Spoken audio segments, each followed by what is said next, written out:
Hello, नमस्ते, सलाम, सत श्री अकाल। Welcome to a new blog. सुबह हो चुकी थी, दिहाड़ी मेरी स्टार्ट हो चुकी थी।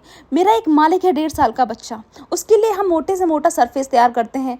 मैं कितनी मेहनत कर रही हूँ दोस्तों, फिर भी मेरी बॉडी नहीं बन रही। कुछ आपके पास उपाय हो तो प्लीज़ कॉमेंट में ज़रूर बताइए। ये देखिए, मैंने मजदूरी से एक मोटा सरफेस तैयार किया ताकि मेरा बेटा कहीं भी कूदे उसको चोट ना लगे और वो खुद को समझे। जादू। खैर, उसके बाद मैं निकल चुकी थी ऑफिस। मैंने कैब को बाहर ही रोक दिया क्योंकि मुझे अपने 10,000 स्टेप करने थे। चलते मैं अजंता की गुफाओं तक पहुंच गई, लेकिन मेरा ऑफिस नहीं आया। खैर, एंड में सारी लड़ाइयाँ करने के बाद मैं ऑफिस पहुंच चुकी थी। देखो दोस्तों, लोग तुम्हारी कितनी भी तारीफ करें या बुराई, लेकिन असली अंतर मन की खुशी तभी मिलती है जब तुम्हें खुद लगे कि तुम अच्छे लग रहे हो। पीछे सूरज देवता ने कुछ लाइट मारी और उस लाइट पे मैंने बहुत सारी वीडियोस बनाई। यहाँ मैंने अपने नए जूते जो मैंने मिंत्रा की सेल से मंगाए थे उनका भी फ्लॉन्ट मारा है और उसके बाद आ गई अपने घर। बड़े ही मन्नतों मुरादों के बाद ऊपर वाले ने मुझे एक ऐसा लड़का दिया है जो मेरे साथ कभी भी डेट पे जाने को तैयार हो जाता है। तो राही को लेकर निकल चुकी थी मैं डेट पे।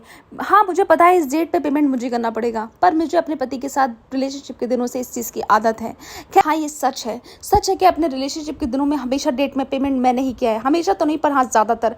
खैर, आज मेरी दुख भरी कहानी का दिन नहीं है। मेरी डेट के बारे में बताती हूँ।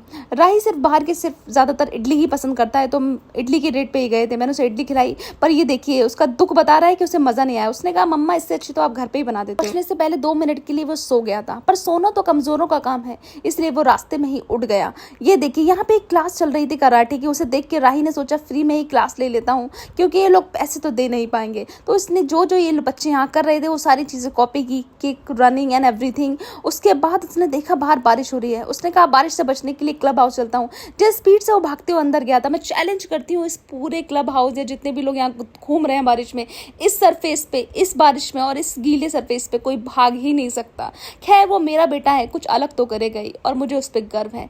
खैर, ये सब करने के बाद हमने देखा कि बारिश का मौसम हो रहा है, लाओ कुछ चटपटा बनाने के लिए आलू की टिक्की बनाने की सोची और उसमें प्रोटीन डालने के लिए मैंने डाल दिया थोड़ा सा पनीर।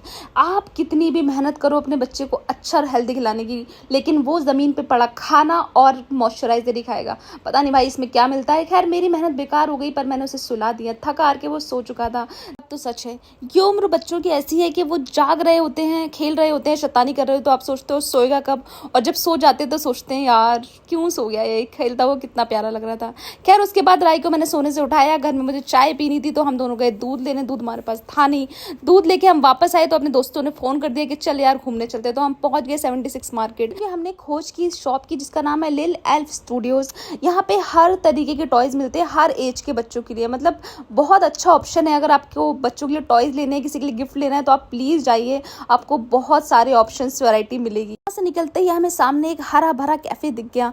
मैंने अपने 2 और चोर दोस्तों को फ़ोन कर दिया। ये रही वो मेरी दोस्त और उसका पति वहाँ साइड में बैठा हुआ है। ये नहीं, ये मेरी पहली दोस्त का पति है। खैर, इन सबको लेके हम यहाँ आ चुके थे। हमने कहा यार देखो, हरी भरी जगह है, मौसम बढ़िया है, चलो कुछ खाते हैं। तो ये चीज़ ब्रेड हमने ऑर्डर किए, पर बिल्कुल भी मज़ा नहीं आया। हमने यहाँ देखा कि लोग अपने घर से भर भर के सामान खाने का लेके आ रखे थे, तो भाई हमें ऐसी जगह बड़ी पसंद आई। पता नहीं इस हरे भरे और खुशहाल कैफ़े में इन्होंने इतने मरे हुए गाने क्यों चला रखे थे, पर उनका कैफ़े, उनकी मर्जी। हमें तो बस फ़ोटो खिंचवाने थे और चाय पीनी थी। दोस्तों, बारिश, चाय और दोस्त, इससे ज़्यादा मज़ा और कहीं आ ही नहीं सकता। खैर, हमने यहाँ पे बहुत मज़े किए, बहुत अच्छा मौसम था, बहुत सारी बातें की। उसके बाद बारिश का मज़े लेते हुए हम आ गए घर वापस। मिलते हैं अगले व्लॉग में। Bye bye.